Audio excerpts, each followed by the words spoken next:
Welcome to the best gambling show on the internet. This is the home of the money pick. Make sure you hit the like button. Make sure you subscribe. Now we got the divisional round, playoffs, over under Vegas spread picks. Let's get this money. First game, we got the San Francisco 49ers at the Green Bay Packers. The over-under is 47.5. I'm going over here, and there is just something that keeps yelling in my face, yelling in my brain that says, Packers are crossing 30. I'm not sure how they're going to do it. I know this 49ers front seven is nothing to snub your nose at. They're powerful. They go fast. They have a motor. And we know if the Bosa brother plays, that's going to bring problems for Aaron the Game Rodgers. But I just keep seeing the secondary, and I just keep seeing Aaron the Game Rodgers' attitude. And I think he whips work this game. I think he serves a three-piece on his soda, so to speak. I could see Rodgers getting over 30 completions and getting over 30 in the tundra of Lambeau Field in a playoff game against a well-coached Kyle Shanahan game. Maybe that is an awful lot to ask, but I'm going over for that. And then also, on the 49ers side of the ball, listen, we can talk all day about Jimmy G, and we've made jokes. We've won money fading him. But listen, the 49ers are going to run the ball. I'm not saying they're going to pound the Packers for 200 yards because Rashawn Gary's there. I'm not saying anything along those lines. What I'm saying is the 49ers will at least have a run game for 2 quarters. I'm not sure which quarters it's going to be, but they will be able to sustain drives, maybe eke out 17 points, maybe eke out 20 points. But like I said, the main fundamentals behind this pick is I think the Packers are going to hit over 30. Now, I know some of you guys have concerns that the Packers pretty much have 2 weeks off. Yes, the starters did play in the first half against Detroit, but how hard did they really play? Really? How hard did they go against Detroit? Probably not hard at all. From the film I watched, they looked terrible. But like I said, man, this is about Aaron the Game Rodgers. This is about him exploiting a weak 49er secondary. Now, if you were to tell me you're going to bet the first half over under and you're going to go under on that, I would agree. But if we're talking the 47.5 for the 4 quarters, I'm going over. Next game, we got the Cincinnati Bengals at the Tennessee Titans. The over under is 47. I'm going under.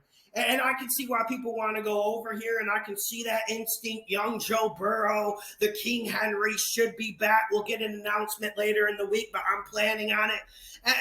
But I'm going under because the Titans have the best defense in football. That isn't the New Orleans Saints. The Titans have a defense. There is no star. There is no guy you can put on ESPN and say he's the reason why this defense clicks.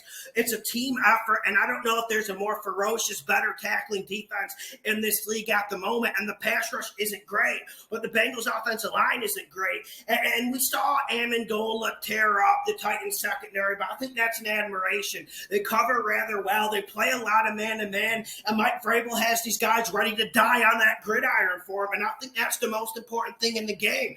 Now, the Cincinnati defense has problems, but they mostly have problems on the back end because they play a lot of soft zone. When they are in man-to-man, it's really predictable. They don't try to disguise anything. They're really like a basic bitch college defense. You know what they're in as soon as you walk up in the line of scrimmage. But I don't think Tannehill's going to be feeling that verbose. I don't think he's going to be feeling that brave and audacious to try to throw for over 300. The Titans' game plan will be to eat clock, keep Burrow on that bench, keep Jamar Chase biting his fingernails on the bench. Titans are going to run the ball. That's what's going to keep this under. I like the under 47. And also, Joe Mixon's going to have his say. He's getting healthier as the season goes on. He's getting better as the season goes on. Look for the Bengals not to throw it 40, 45 times like some of you guys think. I think they run it more, and that helps kill clock. I'm going under the 47. Pretty damn sure about it. Next game, we got the Los Angeles Rams at the Tampa Bay Buccaneers. The over-under is 48.5. Money, money, money! Money, I'm going over. And I understand we got 2 physical front sevens. going at it. We know Tristan Wirfs will probably miss this game or be like 40% if he does play. We know that creates matchup problems for the offenses putting up points, but I think this is going to be a slugfest. I think this is going to be an all-out war in the second half. And when you got Brady, when you got Stafford and the potency of his targets, they're going to push towards over. You know, some people who bet the under when they go into the third quarter, they're going to be like, yeah, well, I got this. And then watch it. Watch this game change. Watch the tempo change in the second half. Watch the big plays start mounting for both sides. And I know there are concerns about Brady's weapons. Does he have enough dogs this game? Antonio Brown's not there. Godwin's not there. Leonard Fournette probably won't play. I think this is more about Rams. I think Rams go off against a Tampa Bay secondary that we all know is vulnerable. I watched the all 22 last night. Devontae Smith was open every single play against this Tampa Bay secondary. Other receivers were open. Goddard every single play. Hurts just couldn't find him. And I know Matt Stafford's no prize jewel. He's no piece of gold. He's no diamond in the rough. Whatever phrase you want to throw at me. But Stafford has Cooper Kupp and Odell Beckham and Higbee. And I just think that's too much for a secondary that they're not playing press. Can they afford to play press? Do they have the speed? Do they have the athleticism? And his Bull's going to have to blitz to get pressure. Now, the Rams' offensive line isn't one of the best in the league. We all know that. I'm not trying to go out and sell you on that. But, man, a lot of the pressure from Tampa Bay comes from the interior, and I think the Rams are able to hold up there.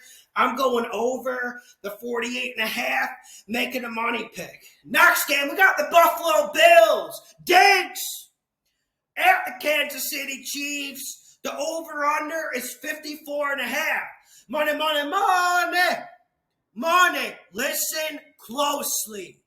The money pick is for the first half. It's 27. I'm going under in the first half. The 54.5 for the 4 quarters, I'm going over. When you say Chiefs, I say over. And listen, I think this game starts off a bit slow. I think both quarterbacks will be searching for a rhythm. And one thing we know about the Chiefs, sometimes they start slow, especially their wide receivers. I think we'll see a lot of drops in the first half. I think we'll see a lot of nerves because these two Goliaths are going at each other. But I think this game takes off in the second half. I think both teams are going to get close to 30. Like, I see like a 30-27 game. I could even see like a 33-30 game. I really think one of these teams, for sure, I would bet gets into the 30s. And that's probably going to be the winner of this game. And I don't think the other team's going to be far behind. And when I'm looking at this game, I'm seeing a Chiefs secondary that had a good last 8-9 weeks of the season, and we can't take anything away from them, especially how Spagnuolo, he comes with nasty blitzes, and it really confuses people. But Josh Allen, he's kind of the wrong guy to blitz, especially with the way he's been playing the last 6 weeks, rolling to the right, buying time, chucking deep balls and lasers down the field. I think that helps. As for Mahomes, I think Mahomes will have a little bit more time in the pocket than normal. Now, Buffalo's not the worst rush defense. Buffalo's got a decent pass rush is what I'm trying to say. Chiefs, we think they're going to run it. I think they're going to run it more in the first half, and I think they're going to abandon it and let this thing sling over the field. I think this turns into an absolute shootout in the second half. That's why I'm going towards the over. We got San Fran at Green Bay, over 47.5. We got Cincy at Titans, under 47. We got the Buffalo Bills at the Chiefs, over the 44.5. We got Rams and Bucs. I'm going over that 48.5, and I'm making it a money pick. Hit the like button. Share the videos. The best gambling show on the internet. Thank you for all the support.